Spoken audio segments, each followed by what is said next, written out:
পূর্ব সাহেবগঞ্জে BSF ও BJP কর্তাদের উপস্থিতিতে সীমান্ত সমন্বয় সভা অনুষ্ঠিত হল। শনিবার সন্ধ্যা ৬টা নাগাদ বিএসএফ ১২৯ নম্বর ব্যাটালিয়নের তরফে এই খবর জানানো হয়। জানা গেছে, border security force Coochbehar sector এবং বর্ডার গার্ড বাংলাদেশ রংপুর সেক্টরের মধ্যে সেক্টর কমান্ডার লেভেল কর্তাদের উপস্থিতিতে সীমান্ত সমন্বয় সভা অনুষ্ঠিত হয়।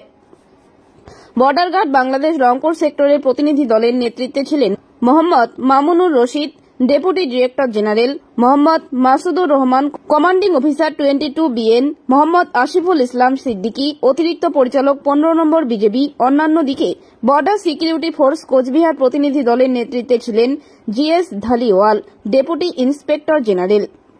বিএসএফ সেক্টর কোচবিহার সহ বিএসএফ এর 14, 90, 129, 138 নম্বর ব্যাটালিয়নের কমান্ডেন্ট ও 3 জন স্টাফ অফিসার বিজেপি প্রতিনিধি দলকে বিএসএফ প্রতিনিধি দলের তরফে উষ্ণ অভ্যর্থনা জানান এবং বিএসএফ কর্তৃক সেক্টর কমান্ডার বিজেপিকে গার্ড অব অনার প্রদান করা হয়।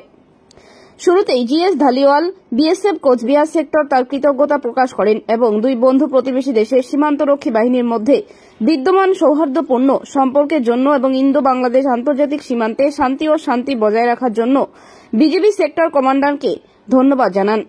উভয় কমান্ডার আন্তর্জাতিক সীমান্তে শান্তি ও স্থিতিশীলতা সংক্রান্ত বিষয়ে আলোচনা করেন। উভয় পক্ষই গবাদি পশু চোরাচালান, সীমান্ত বেড়া লঙ্ঘন, স্বর্ণ চোরাচালান, ইন্দো বাংলাদেশ আন্তর্জাতিক সীমান্তের 150 গজের মধ্যে বাংলাদেশ নাগরিকদের দ্বারা অবৈধ নির্মাণ এবং কার্যকর সীমান্ত আধিপত্যের বিষয়ে গভীর উদ্বেগ প্রকাশ করেছে এবং কার্যকরভাবে আন্তঃসীমান্ত অপরাধ দমনের জন্য প্রতিরোধমূলক ব্যবস্থা গ্রহণে সম্মত হয়েছে। সময়মতো তথ্য বিনিময়, সীমান্তের জনসংখ্যাকে সংবেদনশীল করার পাশাপাশি সীমান্ত অপরাধ কোঠায় আনতে নিজ নিজ পক্ষের উপর বিধিনিষেধমূলক ব্যবস্থা কার্যকর করা এবং সব বিষয়ে পূর্ণ সহযোগিতার আশ্বাস দেওয়া হয়। এদিন শুভেচ্ছা বিনিময়ের মাধ্যমে অত্যন্ত সৌহার্দ্যপূর্ণ পরিবেশে সীমান্ত সমন্বয় সভা শেষ হয়।